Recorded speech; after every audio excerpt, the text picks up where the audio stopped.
Big day. This is a big day at Tottenham Hotspur for a few reasons. First of all, the return of the man.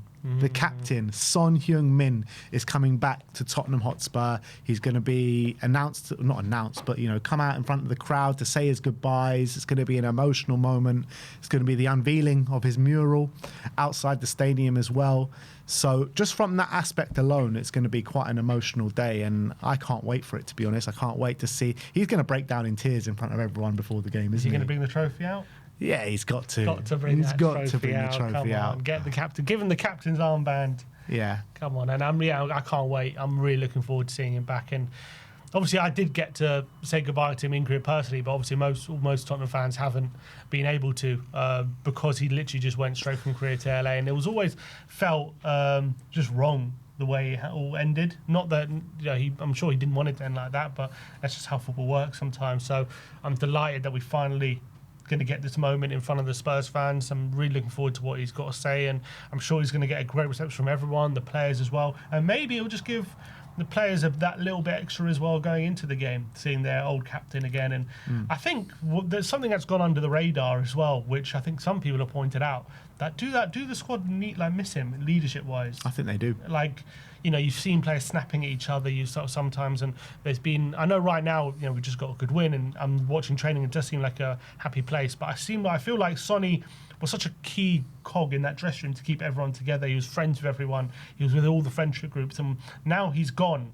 I don't know if anyone's really taken up the mantle in the way that Sonny used to do in the dressing room, and I think that's something that's really missing. So hopefully he gets to see everyone and have a few words with everyone as well. Yeah, I think so. And look, get him doing the team talk before the game in the changing room. That's what I say. But it's going to be a great moment. Time for Sonny to say, so we can fully close the chapter on that book. Unfortunately, we're going to have to, because, like you said, no Spurs fan. No, really, apart from you, and all the fans in Korea were able to say goodbye to him. So I think now, in this game, in this moment, it's time to fully, close the book, to close the chapter on that story. And so we'll be there covering everything, and we'll be taking a trip to the mural. I saw it kind of half done at the last game against Brentford, but it's going to be great to see it fully done, and it's just going to be emotional because we all love Sonny so much, and this is it. This is the end, the official end. But if your emotions couldn't handle all those goodbye videos in the summer, it's going to take another hit in this time. It's going to all come flooding back. Yeah, absolutely. Another aspect is obviously it's a big Champions League night, and we were just going through the fixtures of all the other teams tomorrow night and Wednesday night, and I think pretty much every team that is above us are playing each other, which is quite mad when you're thinking about it, how the fixtures have kind of turned out. So if Spurs win this tomorrow, it's a very good chance that we're going to be in the top 8 come to the last 2 games of the group stages, and that leaves us in a really good position. So that's why this game is so important, man. Yeah, and there's no better opportunity than playing a team at home like Slavia, who are currently 31st out of 36 teams, haven't won a game yet in the Champions League group stages. So there's no reason to not really go at them tomorrow and really just try, blitz them early, try get the 3 points, knock their confidence. And if we do that, if we can get into that top 8 going into the last 2 games, I know they're tough, Dortmund and Frankfurt, 2 German teams, but there's no chance to be that we can't be confident if we're in that top 8 that we can finish in that top 8 and just avoid that extra playoff game, because right now you'd have to say there's no guarantees if we get to that playoff game we make it out of there. So if we can get into that last 16, that would be so crucial. Just take the pressure off a bit as well. Give us something to look forward to later down the line in the season. So I think being in that top 8 is really, really crucial for us this season. Yeah. And it'll be great as well for Frank in his first Champions League campaign. If he can finish in that top 8, that give him confidence in himself that he's definitely at home at this level.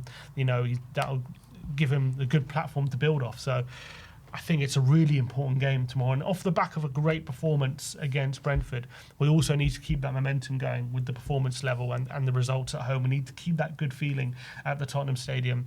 And I know Slavia Prague is not like the most glamorous tie, but it's people need to realise it's a very important game, and I think the fans should be up for it. Yeah, the fans will be up for it, and you're looking at that Copenhagen game, and Copenhagen's probably a more difficult game than Slavia, and we just need to take that energy that we showed in the Copenhagen game and just, it's the same, exactly the same. Just go again, do the same things, and we'll play them off the park. You're looking at Slavia. They actually haven't lost too many games in the Champions League. They've drawn a fair amount. Just looking at their games, they drew at home 2-2 with Bodo Glimt. Then they lost 3-0 away to Inter. They drew away to Atalanta. So that's a really decent result. They're probably above us, Atalanta. 0-0. Then they lost 3-0 at home to Arsenal. They drew 0-0 with Athletic Bilbao, and that's their game. So they've actually taken points of some decent teams, Atalanta and Athletic Bilbao. Yeah, they're quite a defensive team. They usually play, I've seen 3 at the back when they play away from home against top teams. So they like to be very defensively solid. They've only conceded 8 goals, but as you say, in 2 of those games it was 3 each. So in the other 3, they've only conceded 2 goals. So they kept 2 clean sheets as well. So they can be a tough nut to crack, that's for sure. Although offensively they've only scored 2 goals. So you got to feel, I think looking at those stats, you feel like you got to be confident we can keep a clean sheet against a team that have only scored 2 goals, and I believe both of them have been from a defender. So like their attack hasn't really clicked in the Champions League so far this season. So I think that's even more reason to take the lessons what you got from Brentford. We're playing against a team who likes to sit back, who's going to soak up pressure, who clearly are not very good at going forward at this level.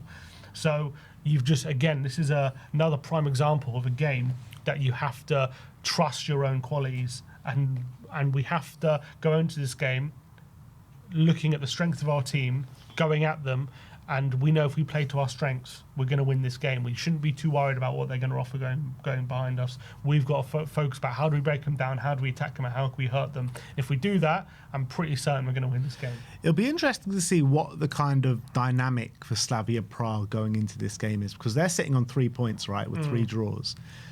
The top 24 obviously go through to the next round there. The last place of that 24 is on 6 points. So they're within 3 points touching distance. They need to pick up points. And their last 3 games is us, Barcelona, and Paphos last game. So you think maybe they can beat Paphos in the last game. They'll look at that being like, okay, that's where maybe 3 points can be had. But they need to start. They need at least 3 points from one of us or Barcelona, surely, if they've got any hopes of getting in that top 4.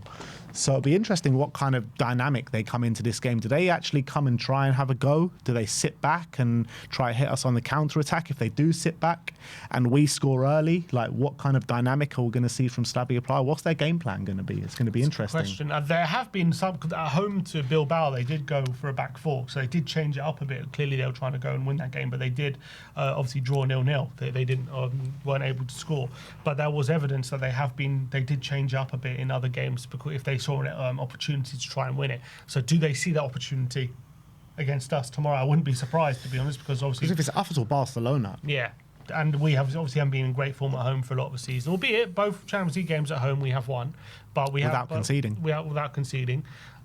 Do they feel like the best way of trying to win is frustrating us and then maybe getting a set piece with that defender to score a goal? Is that their best course of action? Or do they try and attack us and try and leave no stone unturned and just try and go for it, and if they lose, they lose? I don't really know. All I can go on is what they have done is away from home, they've usually gone with a back 3. So I think it'll probably benefit us if they don't, probably, because I think it leaves more space for our attackers and we got the superior quality. So either way, we shouldn't be worried. But this is what I'm saying. Either approach, I don't know which one they're going to do, but I think Tottenham should go into this game not bothered about that. They shouldn't even be thinking about that. They should be thinking about what can we do and how can we break them down and how can we score goals. And if we do that, it shouldn't matter what formation Slavia play. Because they've proven so far in this Champions League that they can keep clean sheets against good opposition. They kept the clean sheet against Bilbao. They kept the clean sheet against Atalanta. I'm not sure. Were both of them at home? I think one of them was away, one of them at home. So even away to Atalanta, I think. Yeah, so they proved they can go to a hard stadium in Atalanta and keep a clean sheet, albeit they didn't score. But They've kept a clean sheet. I feel like they will sit back and they will try and soak up pressure and they will try and hit us on the break and try for some set pieces and stuff like that and try and shithouse a win against us. But from that aspect, I think it's so important for us to hit the ground running in this game, go at them early, thrive off the fans and try and get that early goal. If we can get that early goal, I just think like they're going to panic a little bit and they'll probably throw a few men forward because they know they need to get something out of this game to stay in the Champions League essentially. So if we do get that early goal, I think the floodgates could open a little bit here. Yeah, and I think you'll see the confidence start to flow through this team. I think you saw it against Brentford. I think we started confident, but as soon as we got that goal, you just see everyone was looking more confident, more relaxed, and we started to create chance after chance against Copenhagen as well. We started that game pretty well, but as soon as we got that goal, all of a sudden the floodgates kind of opened and we really took them to the sword. So I think knowing what a big game it is, with Sonny watching on, I think it's vital we get off to a really positive start. Just settle the crowd down, get them loud, get them cheering on the team, and then hopefully if we have a good first half and we break them down early and get a goal or two, it should sort itself out, the game. Do you reckon Sonny sits on the bench or sits in the director's box? Where's he sitting tomorrow? I mean, probably the director's box. Get him in the south stand, man. I would love that, but Sonny, south stand, that's for sure. Sonny, I don't think Sonny's the type of guy. He knows like the game. Unfortunately, it's not about him. It's about the team winning, right? So I don't think he's going to want to do anything to distract the team from the job at hand. So I do think he'll be on in a box or something, but. Yeah, look, he's going to come out before and at half-time, I read. So hopefully we'll see a lot of him. Yeah. Spurs have actually... So there was rumours before that he was going to do before and at half-time. Spurs have only announced that he's coming out before the game. So we'll have to wait and see. So everyone... not half-time? Well, there's conflicting reports on it. Officially, they've only said before the game. But if you are going, get in your seats early. Make sure you give the man the applause and the goodbye that he deserves, because if anyone deserves a massive send-off, it's Son Heung-min. And I'm sure the stadium's going to be in full voice for him tomorrow and for the team. Yeah, absolutely. In terms of our players going into it, like Xavi and Moani have looked quite good Xavi didn't play against PSG, but against Copenhagen, he looked very good. Very good. Moani's looked really good in the Champions League. He seems to really understand this level of more than most of our other players. I think he's obviously looked great. So I think hopefully those two can really continue what they're showing in the Champions League and get on the score sheet again. I think that's vital. Yeah, absolutely. We just need our players to flex their muscles and just really to perform at a top level and try and blow this Slavia Prague team like we know we can.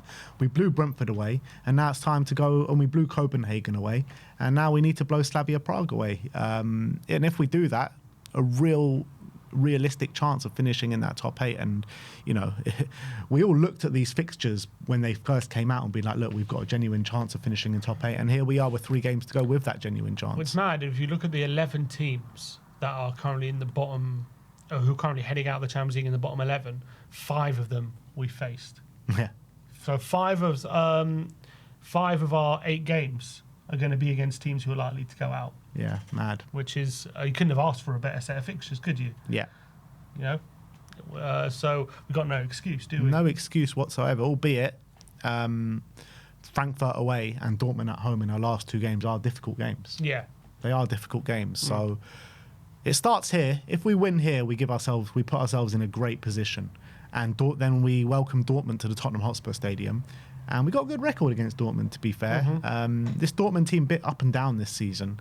So, look, if we come into this Dortmund game, 3 wins out of 3 at home, no goals conceded, then I think we'll go into it with a lot of confidence. But we need to do our job tomorrow night first and foremost. And once we do that job, then we leave ourselves in a really good chance. But we have to blow them away from the first minute, because if we give them any encouragement and we struggle to break them down, the performance is a bit kind of like not fluid, and we're struggling to progress the ball, then we give Slavia Prague that kind of hope in the game.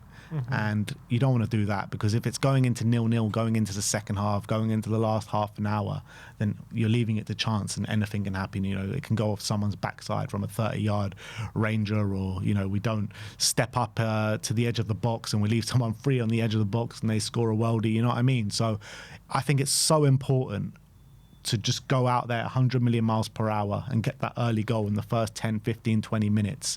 And then I think we can cruise this game. Yeah, we just need to see the same attitude we saw on the weekend and not how we started the game against Fulham in that manner. Can't start slowly. Can't take this game for granted. I think we run the risk of underestimating them, I think. If we start the game slowly and just expect things to happen and expect to roll them over, we need to go out there and take it. We can't just wait for it to happen. And I think we've been guilty of way too much of doing that this season, just thinking we can turn up and not be proactive. And I think it's very key we do that tomorrow. Yeah, and like every time this season we've had a positive performance and we think, all right, we're really turning a corner, the next game has been poor. So that needs to change, and it's a big opportunity for us from a lot of aspects tomorrow night. So let's go do it tomorrow. All in white, under the lights, European night at the Lane. No better opportunity for Spurs to go and smash the opposition. And I think most importantly, we just need to keep that momentum going. You know, we've got a good feeling at the moment, getting that draw against Newcastle, winning against Brentford. I know it's only 2 games, so you can't exactly say it's a great run of form, but it's been so seldom that we've seen that this season. We need to harness that, and we can't allow this momentum to get away from us. One shot on target in the first half is improving the form, you know. That's how bad it's been. So I think we've got some decent momentum now. Obviously it's not that much momentum because one bad result and it all washes away, but 2 games, Frank, I think, needs another good result here. He needs to keep this good feeling going. Momentum is a very, very powerful thing in football. As soon as it gets going for you, all of a sudden it breeds confidence. It breeds, all of a sudden the players are showing that little bit extra. They're trying that one more thing that they weren't trying before. They're less scared of making mistakes. They're looking more confident in the back line as well. They're less worried about what their opposition is going to do, and they're thinking about what they're going to do. And I think that is so important that we keep this season. Hopefully the Brentford game was a real kind of lightning rod for that this season, and I think that's going to be so important, and we need to keep that going against Slavia. We really need to keep that good feeling going, because all of a sudden you go 3 games unbeaten, and you're on your winning games. Then you go into Forest, and we've got a good away record. Maybe we get a win there, and then you got Liverpool, who are not playing very well, and all of a sudden it can snowball into something really good. So we just need to make sure we keep it up. Absolutely. I see people in the comments saying, Ben, how is winning putting us in the top 8? We would need all 10 teams above us to lose. Well, everyone above us is playing each other, so a lot of teams above us are going to be dropping points over the next couple of days, so that's why it's so important for us to win this game. And it's not 10 teams, it's 1, 2, 3, 4, 5, 6, 7, like 8 teams, I guess, not far from 10, but 8 teams that we need to overlap, but a lot of them are playing each other. Yeah, so it's a big opportunity, like I said. So it's not guaranteed we'll be in the top 8 if we win, but there's a chance. There's a big chance. We'll be very close to it, even if we're not there. We'll be like probably 1 or level points with whoever's in 8th. Exactly, and you know, if we can actually go out there and smash them and, you know, do wonders for the goal difference. Yeah. You know, we just won 4-0 at against Copenhagen, and we only lost by 1 goal in PSG. So our goal difference is looking good. +3 at the moment. Yeah, so it's not bad.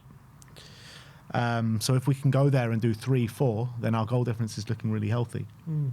And look, and also I know Dortmund's a tough game, but we're at home, and look, I guess at home's a bad thing, but hopefully the home from can start to turn around. And Frankfurt, we went there and won last year, didn't we? And they haven't. I don't know if they've been as good this year as they were last year. So obviously they got battered 5-1 by Liverpool, didn't they? They're 28th in the Champions League group. And they're 20th, so they're not doing very well.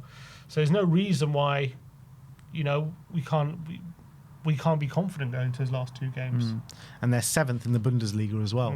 So they're not having as good of a season as they had last year. But look, big night at the Tottenham Hotspur Stadium. Me and Sim are both going to the game for the first time. I don't remember the last time. Last time I probably went with you to a game was PSG, Paris, but at home. Home, yeah. Not this season. Last season at some point. Yeah, probably Boda. Yeah. Wow, that's a long time ago. It feels like a world away, that Bodo game. But yeah, you're gonna have to deal with Brian and Stelios on the watch along tomorrow. So that should be an interesting watch. God, we better win. we better win. So tune in for that at about 7:45, and we'll be bringing you content from in and around the ground all night tomorrow night. So keep an eye out for that as well. I want to know your score predictions in the comment section below. I want to know who you think is going to start the game in the comment section below as well. But thank you everyone for joining us today. Like, subscribe and comment, and as always, come on you Spurs.